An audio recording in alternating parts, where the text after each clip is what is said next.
لو كتفك بيوجعك او كوعك بيوجعك او ريست ايدك بيوجعك او رقبتك بتوجعك او رقبتك او اسفل الظهر الحوض ركبتك وعندك خشونه والكلام ده كله في الانكل بتاع رجلك، اي مفصل من مفاصل جسمك او حتى عضلاتك، جبت لك النهارده الحل والملخص المفيد.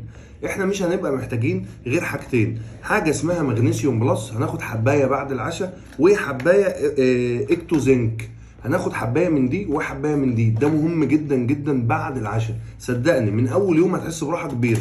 طيب النقطه الثانيه، المفصل اللي بيوجعك، فاكرين الوصفه بتاعت التين والزيتون؟ او انا بستخدمها، باكل ربع تنايه، ربع تنايه باخدها الصبح، ولو وزني زاد خلاص مش مهم اكل التين، والزيت الزيتون ده بدعك بيه المفصل او بدهن بيه المفصل اللي بيوجعني جدا. بعد كده بلفه بصوف بتاع صوف خرفان او صوف عادي قماش صوف، بس كده. بس لازم انقعه اكتر، يعني افضل نقعه مفيش منه مشكله، لازم يعدي ال 24 ساعه بحيث ان هو يتشرب.